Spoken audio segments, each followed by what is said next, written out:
পৃথিবীতে যতগুলো কাজ আছে প্রত্যেকটা কাজ এবং সেই কাজগুলো যে সমস্ত মানুষজন করেন সেই মানুষজনকে আমি অনেক সম্মান করি, কোনো কাজকেই আমি ছোট করে দেখি না এবং সেই মানুষগুলোকে আমি অত্যন্ত স্নেহ করি, শ্রদ্ধা করি, ভালোবাসি। গত পর্বে আমি আপনাদেরকে আমার পেশা নিয়ে কিছু কথা বলেছিলাম, আসলে আপনাদের মাঝে ক্লিয়ার করার জন্য যে আসলে আমি একজন নার্স নই, একজন ডাক্তার নই, বা একজন পল্লী চিকিৎসকও নই এবং প্যারামেডিকও নই, এমনকি হোমিওপ্যাথিক ডাক্তারও নই। আমি একজন মেডিকেল অ্যাসিস্ট্যান্ট, বা আপনারা বলতে পারেন SACMO, যার বাংলাতে বলা চলে যে উপসহকারী কমিউনিটি মেডিকেল অফিসার, ইংরেজিতে হচ্ছে sub assistant community medical officer. MBBS ডাক্তারের সাথে একজন অ্যাসিস্ট্যান্টের প্রয়োজন হয়, তো ধরে নিতে পারেন যে আমরা সেই অ্যাসিস্ট্যান্ট, তবে আমরা নার্স নই। নার্সদের কাজ সেবা করা, আমাদের কাজও সেবা করা, তবে ডাক্তারের নিকটবর্তী হচ্ছে আমরা। অনেকেই হয়তো বা ভুল করে বলেই ফেলেন আমরা নার্স, আসলে আমরা নার্স নই। নার্সদের কাজ একরকম, তারাও পড়াশোনা করে, তাদেরও BSc কারিকুলাম আছে, মিডওয়াইফ আছে।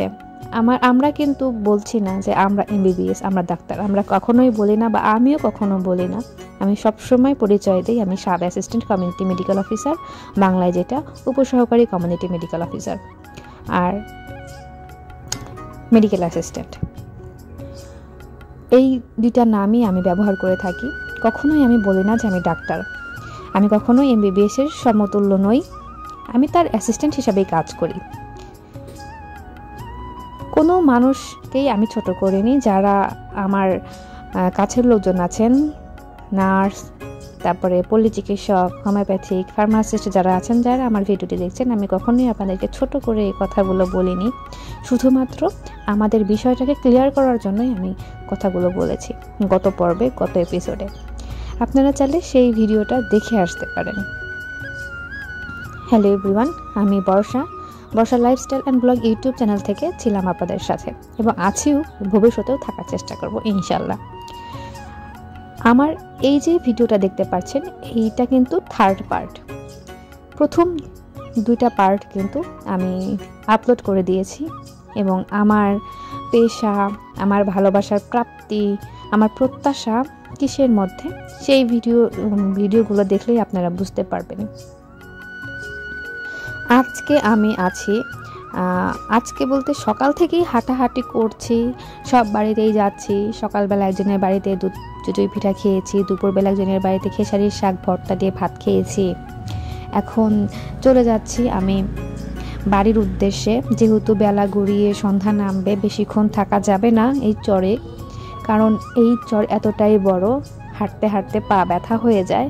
তবে আমার কেন জানি না হাঁটতে হাঁটতে পা ব্যথা হয় না, আমার অনেক ভালো লাগে। এখানে সবাই, যখন পানির সিজন এসেছিলাম এখানে অনেক পানি ছিল, তো এখন পানি নেমে গেছে। কৃষকরা কিন্তু এখানে তাদের শীত মৌসুমে যে আবাদি ফসলগুলো হয় সেগুলা বপন করার জন্য চেষ্টা করছে, আর কিছু জায়গায় ধানের চারাগুলাকে রোপণ করা হয়েছে, ওইগুলাকে তুলে নিয়ে আবার অন্য জায়গায় ধান বনে দেওয়া হবে। আর এই যে দেখতে পাচ্ছেন, এগুলা কিন্তু সব খেসারির শাক। আমার খুব ইচ্ছা ছিল যে আমি খেসারির শাক ভর্তা খাবো, যেহেতু খেসারির শাক ভর্তা আমি এখানে খেয়েই ফেলেছি, এই জন্য আর অতটাও লোভ লাগেনি। তবে আমার খালা বলছিল যে চলো এক মুঠ শাক তুলেই নেই।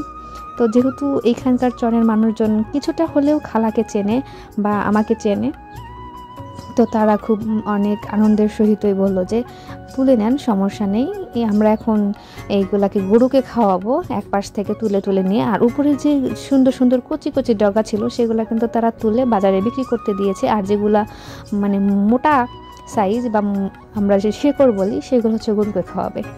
এই জন্য বললো যে যে সাইডে ভালো আছে সেখান থেকে আপনারা তুলে নেন, কত আর নেবেন, অল্পই তো নেবেন, বেশি তো আর নেবেন না। তারপরে সাইডে কিন্তু ভুট্টা গাছও আছে, দেখতে পাচ্ছেন। এই ভুট্টা গাছ অনেক সুন্দর দেখাচ্ছে, যদি একটু ভালো হতো, পরিপক্ক হতো, আমি তুলে নিয়ে যেতাম, কিন্তু এখনো ফুল অবস্থায় আছে দেখে আমি তুললাম না। আমার লাইফস্টাইল ব্লগের মধ্যে আমি কখনোই চাইনি যে আমি আমার প্রফেশনটাকে আপনাদের মাঝে শেয়ার করি, তবে অনেকেই অনেকভাবেই প্রশ্ন করেন, অনেকভাবেই কমেন্ট করেন, যেগুলো আমার ভালো লাগে না দেখে আমি ডিলিট করে দেই। যখন আমি পড়ি আমাকে সবাই বলে যে বাড়িতে বসে এরকম উল্টাপাল্টা রান্নাবাড়ি এরকম লাইফস্টাইল না দেখিয়ে গার্মেন্টসে যে চাকরি করে খান। এই জন্যই কিন্তু আমার অনেকটা খারাপ লেগেছে এবং সেই কমেন্টসগুলো আমি ডিলিট করে দিয়েছি এবং আমি বাধ্য হয়েছি যে আসলে আমি পেশায় একজন কি, বা প্রফেশনালি আমি একজন কি, বা আমি পড়ালেখার আমার যোগ্যতা কেমন, এই জন্যই কিন্তু আসলে এই ভিডিও করা। আমি কাউকে বলছি না যে আমি সবার থেকে অনেক উচ্চ শিক্ষিত, তবে আমিও তো একটা মানুষ, আমিও তো পড়াশোনা করেছি, আমারও তো একটা শিক্ষাগত যোগ্যতা আছে এবং কতটুকু কেমন সেটাই আসলে আপনাদের মাঝে শেয়ার করেছি। আমি চেয়েছিলাম যে আমার বিবাহিত জীবনটাকে আমি একপাশে রাখবো এবং আমার প্রফেশনাল লাইফটাকে আমি একপাশে রাখবো, এবং সেটা কিন্তু আমি করিও। আমি কখনোই আমার প্রফেশন এবং আমার বিবাহিত জীবনের মধ্যে, পারিবারিক জীবনের মধ্যে সেগুলো নিয়ে আসি না। যতক্ষণ আমি আমার কাজের মধ্যে থাকি, আমি কাজের মধ্যেই থাকি, আমার সংসার তখন আর মাথায় আসে না। আর যখন আমি সংসারের মধ্যে থাকি তখন আমি কাজকে মাথায় রাখি না, এই জন্য আমার এতটা চাপ লাগে না। সেই কোন কাক ভরে উঠে আমি সংসারের সমস্ত কাজকর্ম শেষ করে ঠিক রাইট টাইমে অফিসে আসা, এবং অফিস থেকে মাঝে মধ্যে যখন এইরকম আমাকে বিভিন্ন জায়গায় যেতে হয় সবার খোঁজ খবর নেওয়ার জন্য বা কোনো তথ্য নিয়ে আসার জন্য, তখন কিন্তু এইভাবেই আমি সবার মাঝে মিলেমিশে যাই। আমি পার্সোনালি একজন খুবই শান্ত, সুষ্ঠু এবং বলা চলে একদম রাগী, কিন্তু কেউ যদি আমার সাথে খারাপ ব্যবহার করে ওই সময় আমি তার সাথে খারাপ ব্যবহার করি। তবে আমি ইচ্ছা করে কারোর সাথে খারাপ ব্যবহার করি না, আমি মন থেকে সবাইকে ভালোবাসি। আর যখন যে মুহূর্তে কেউ আমার মন থেকে বের হয়ে যায় তখন আর কি করার বলেন, তখন তো আর কিছুই করার নেই।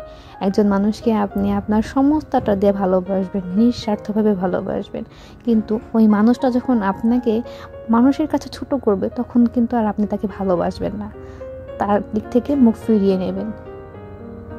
এটা সবাই করবে, আমি কেন না, সবাই করবে।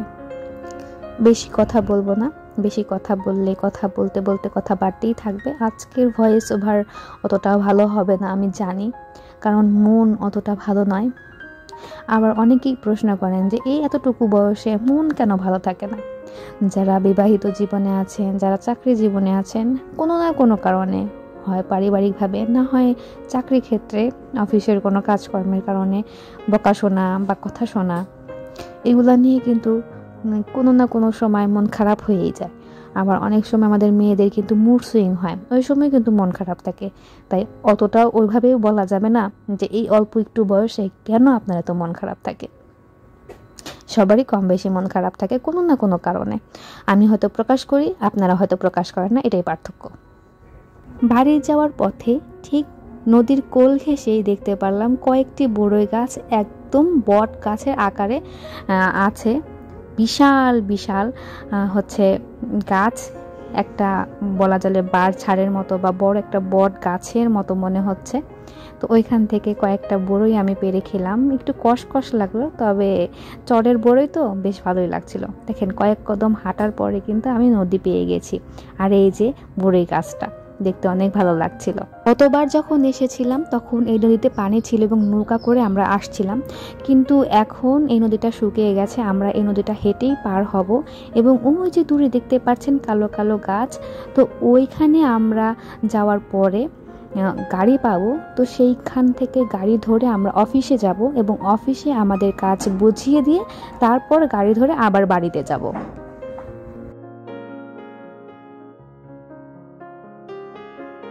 কিছুক্ষণ হেঁটে যাওয়ার পরে সামনের দিকে এগোতেই দেখি আরেকটা বড় বট গাছের ঝোপের মতো বড়ই গাছ। এই গাছের বড়িগুলা অনেক সুন্দর ছিল, পাকা ছিল এবং মিষ্টি ছিল। এই জন্য খালাকে বলছিলাম, খালা চলো না আমরা দাঁড়িয়ে থেকে এই গাছ থেকে বড়ি খাওয়া শুরু করে দিই, যতক্ষণ পেট ভর্তি করে খেতে পারি। তো খালা হাসছিল এবং সেই সাথে দুজন একসাথে এই বড়িগুলো খাচ্ছি। এবং চলেন এই বড়িগুলো খেতে খেতে আমি আমাদের কিছু মিষ্টি আপুদের মিষ্টি মিষ্টি কমেন্ট করে আসি। প্রায় 11 মাস আগে ঠিক এই বসন্তের সময়ই আমি কাঁঠালমুচি ভর্তার একটা রেসিপি আপনাদের মাঝে শেয়ার করেছিলাম, এবং আমি সেই ভর্তার রেসিপিটা ডেসক্রিপশন বক্সে সুন্দর করে লিখে দিয়েছিলাম, আর সেই ভিডিওটা কিন্তু এখনও অল্প অল্প করে ভিউ হচ্ছেই, আমি যেইটা আমার ওয়াইটি স্টুডিওর মাধ্যমে দেখতে পেরেছি। তো আজকে সেই ভিডিওর কিছু কমেন্টস আপনাদের মাঝে আমি পড়ে শোনাবো। রসই কথন চ্যানেল থেকে লিখেছেন, আপু এই রেসিপি কখনোই ট্রাই করা হয়নি। আসলে আমিও কখনো ট্রাই করিনি, মুখে মুখে রেসিপিটা শুনে আমি ট্রাই করেছিলাম এবং আলহামদুলিল্লাহ ওইবার রেসিপিটা অনেক মজার হয়েছিল। শরীফা অ্যান্ড তানভীর রশিদ লাইফস্টাইল থেকে লিখেছেন, মাশাআল্লাহ খুব লোভনীয় হয়েছে কাঁঠালের ভর্তার রেসিপি, শেয়ার করার জন্য ধন্যবাদ। আপনাকে অনেক ধন্যবাদ আমার রেসিপিটা দেখার জন্য এবং সুন্দর একটি কমেন্ট করে দেওয়ার জন্য। ইরানিস ব্লগ থেকে আপু লিখেছেন, আগে কখনো খাওয়া হয়নি আপু, শিখে নিলাম। অনেক ধন্যবাদ আপু শিখে নেওয়ার জন্য, এবং আপনি যদি কোনো নতুন রেসিপি ট্রাই করে থাকেন অবশ্যই আমাকে জানাবেন, আমি আপনার রেসিপি ট্রাই করব। আখি শ্যামন ব্লগ থেকে লিখেছেন, ছোটবেলায় অনেক খাওয়া হতো, আজ থেকে 10 বছর ধরে এগুলোর আশেপাশেও যাওয়া হয় না। আর এই কমেন্টের রিপ্লাই আমি বলেছিলাম আমার মায়ের কাছে শুনে বানিয়েছি, মা ছোটবেলায় খেত, আমি প্রথম খেলাম। যারা আমার এই ভিডিওটা দেখেনি তাদের জন্য আমি বেল আইকনে ভিডিওটা দিয়ে দেব, অবশ্যই দেখে নেবেন। আর আমি সেই যে নদীর মধ্যে নেমে পড়েছি, কিছুটা পানির স্রোত ছিল এবং সেই পানির স্রোতে আমি পাটাও ভিজিয়ে নিচ্ছিলাম। সেই সকাল থেকে বিকাল অবধি হাঁটার পরে যখন পানিতে পা রাখলাম তখন পায়ের যে একটা ক্লান্তি থাকে সেই ক্লান্তি ভাবটা কিন্তু দূর হয়ে গেছে, পায়ের পুরা ব্যথাটা কিন্তু চলে গিয়েছিল এই পানিতে পা রাখার কারণে।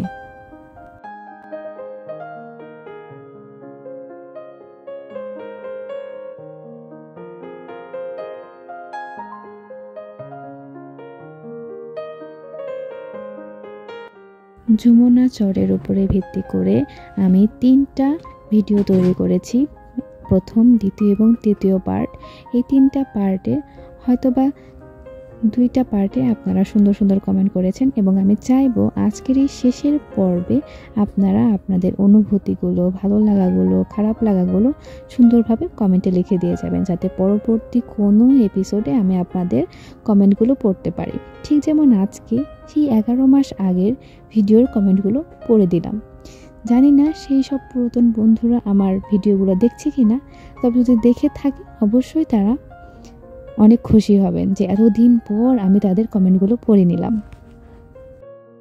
গল্পে গল্পে আমার ভিডিওটা অনেক বড় হয়ে যায়, তাই আজকে আমি বেশিক্ষণ আর কথা বলবো না, ভিডিওটা কিন্তু অনেক বড়ই করে ফেলেছি। শুধু যাওয়ার আগে আপনাদের কাছে একটা অনুরোধ করে যাব, আমার ভিডিওগুলো, আমার ব্লগগুলো যদি আপনাদের ভালো লেগে থাকে অবশ্যই লাইক, কমেন্ট, শেয়ার করবেন এবং বন্ধু হয়ে পাশে থাকবেন। আজকে এই পর্যন্তই, দেখা হবে নতুন কোনো ব্লগ ভিডিওতে নতুন কোনোভাবে। ততদিন পর্যন্ত আপনারা ভালো থাকবেন, সুস্থ থাকবেন। আল্লাহ হাফিজ।